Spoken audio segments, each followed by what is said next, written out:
నువ్వు ముఖ్యమంత్రి కావాలని తిక్క. ఆ తిక్క దించేవారు శోభు. ఇక అనుమానం లేకుండా ఆ తిక్క మొత్తం దిగింది. 40 సీట్లకు పోటీ చేస్తున్నాడు. నమ్మండి అయ్యా జన సైనికులారా, కాపు సోదరులారా, నమ్మండి.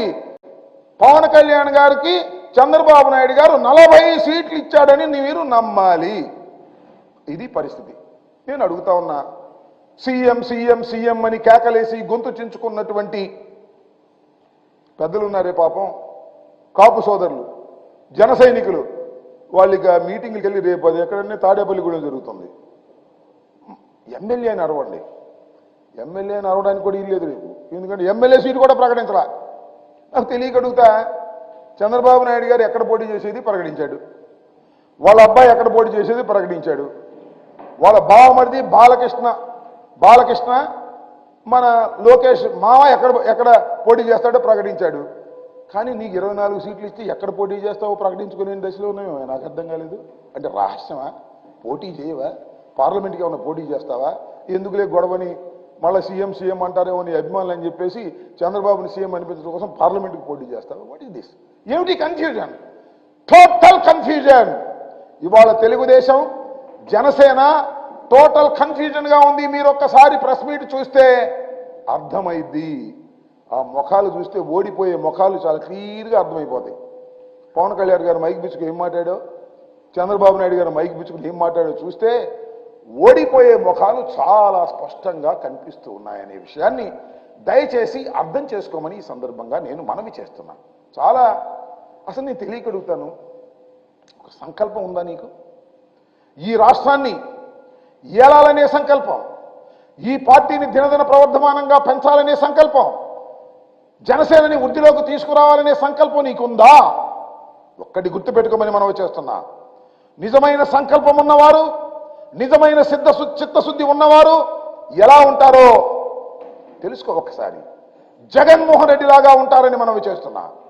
జగన్మోహన్ రెడ్డి గారు ఏకాకిగా బయలుదేరాడు ఈ రాష్ట్రంలో. పార్టీని స్థాపించినప్పుడు ఏకాకే, ఎవ్వరూ రాలేదు, తల్లి తప్ప.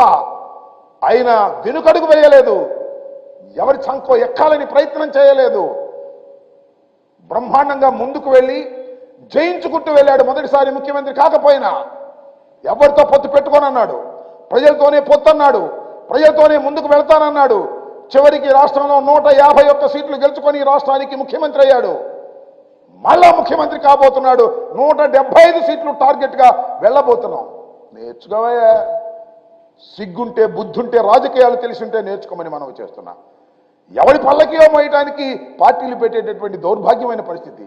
ఎంత దుర్మార్గం అంటే, పార్టీ పెట్టి సీఎం అవుతాననే భ్రమలు కల్పించి నీ కాస్ట్ వాళ్ళని, నీ అభిమానుల్ని వెన్నుపోటు పొడిచావు, మోసం చేశావు. చెప్పవయ్యా ఎందుకు ఈ గొడవ? పాపం నాకు బాగా గుర్తొస్తుంది.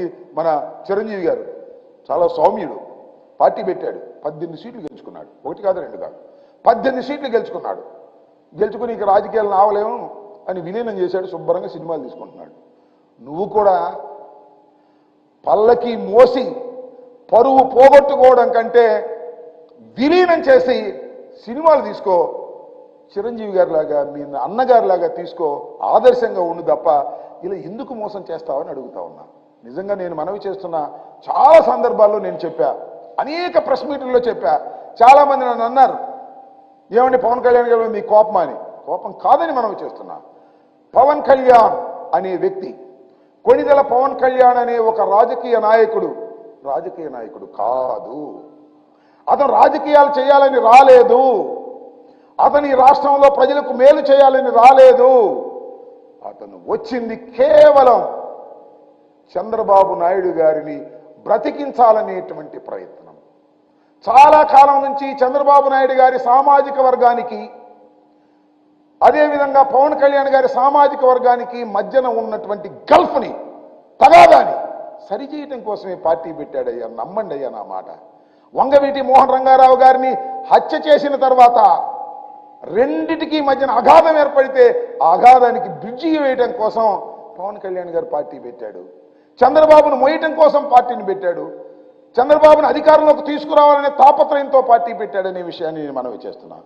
వంగవీటి మోహన్ రంగారావు గారిని అతి దారుణంగా హత్య చేసిన తర్వాత ఆ సామాజిక వర్గం అంతా ఒక పక్కకు వెళ్ళిపోతే దాన్ని లాక్కొచ్చి చంద్రబాబుకి కట్టేయాలని, చంద్రబాబు దొడ్లో కట్టేయాలనేటువంటి ఆలోచన చేసి పార్టీ పెట్టినటువంటి వ్యక్తిని మనం చేస్తున్నాం. అదేవిధంగా ముద్రగడ పద్మనాభం గారు, అఫ్కోర్స్ ఆయన ఏ పార్టీలో చేరతాడో, మొన్న ఏదో జనసేనలో చేరతాడన్నారు.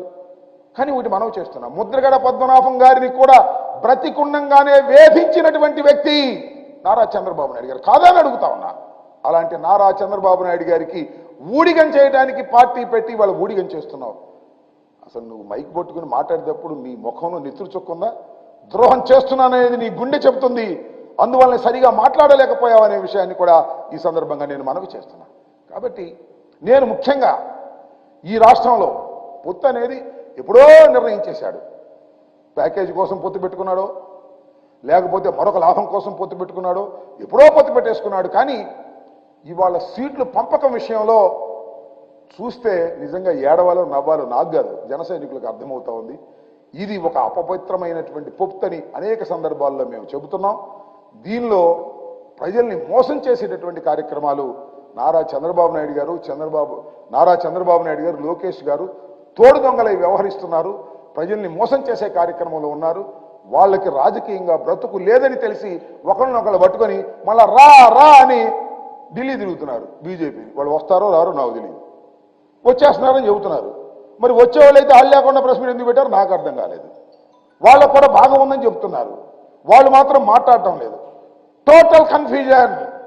ప్రతిపక్షాలు, ప్రత్యర్థ రాజకీయ పక్షాలు పూర్తిగా కన్ఫ్యూజన్లో ఉన్నాయి. వైఎస్ఆర్ కాంగ్రెస్ పార్టీ, జగన్మోహన్ రెడ్డి స్ట్రైట్ గా కన్ఫ్యూజన్ లేకోకుండా సిద్ధమై రాజకీయాల్లో ముందుకు వెళుతున్నాం.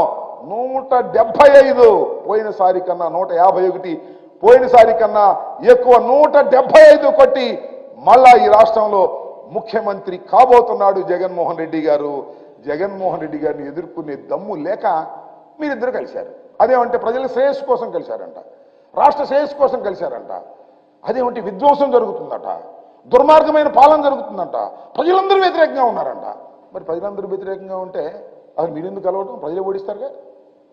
ప్రజలందరూ వ్యతిరేకంగా ఉంటేను, జగన్మోహన్ రెడ్డి గారు విధ్వంసం చేస్తుంటేను, జగన్మోహన్ రెడ్డి గారు అన్యాయమైన పరిపాలన చేస్తుంటేను, ప్రజలకు నచ్చని పరిపాలన చేస్తేను ప్రజలే ఓడిస్తారు. మీ ఇద్దరు కలవాల్సిన అవసరం లేదు, బీజేపీని తెచ్చుకోవాల్సిన అవసరం లేదు, మీరందరూ కట్టకట్టుకు రావాల్సిన అవసరం లేదు.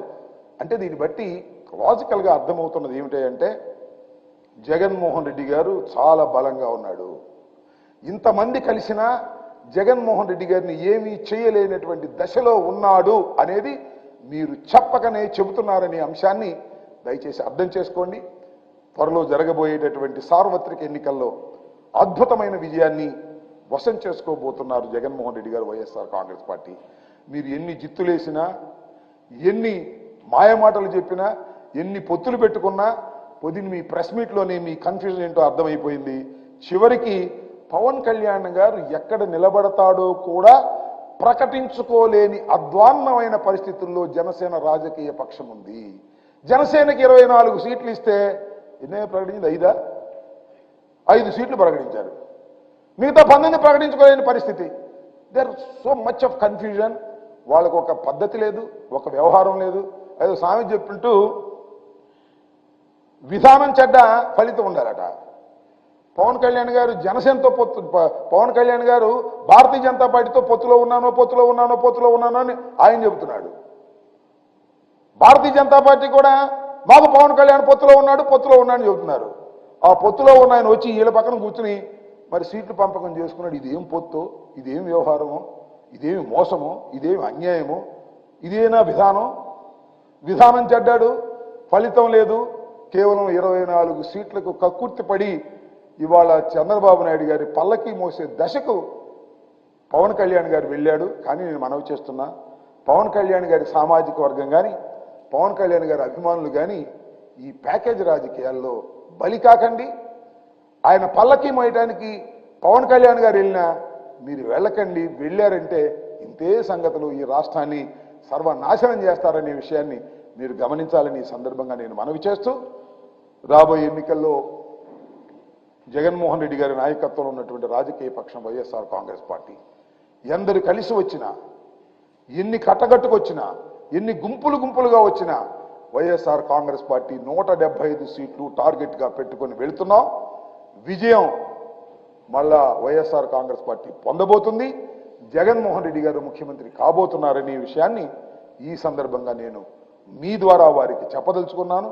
పొత్తులన్నీ కన్ఫ్యూజన్, పొత్తుల వల్ల ఏమీ ఉపయోగం లేదు. పొత్తుల వల్ల ఓటు ట్రాన్స్ఫర్ అంటున్నాడు పాపం పవన్ కళ్యాణ్ గారు.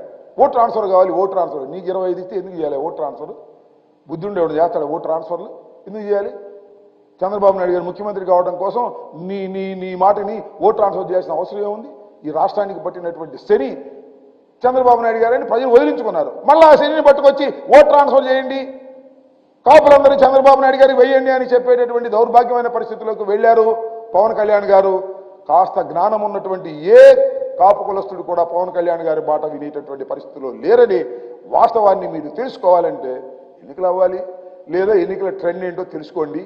100% వైఎస్ఆర్ కాంగ్రెస్ పార్టీ విజయడంకా మోగించబోతుందని ఈ సందర్భంగా మనవి చేస్తున్నాను. కేవలం 24 సీట్లు ఇచ్చి పవన్ కళ్యాణ్ గారు లెక్క 40 సీట్లు అని చెప్పి ఓటు ట్రాన్స్ఫర్ చేయించుకోవాలనే ప్రయత్నం చేస్తున్నారు. ఇది దుర్మార్గమైన ఆలోచన. ఆంధ్ర రాష్ట్ర ప్రజానీకం తెలివిగలవారు, వారు కీలెరిగి వాత పెడతారు. ఇలాంటి పొత్తులన్నింటినీ కూడా తిరస్కరిస్తారని ఈ సందర్భంగా నేను చెప్పదలుచుకున్నాను. ఇంకా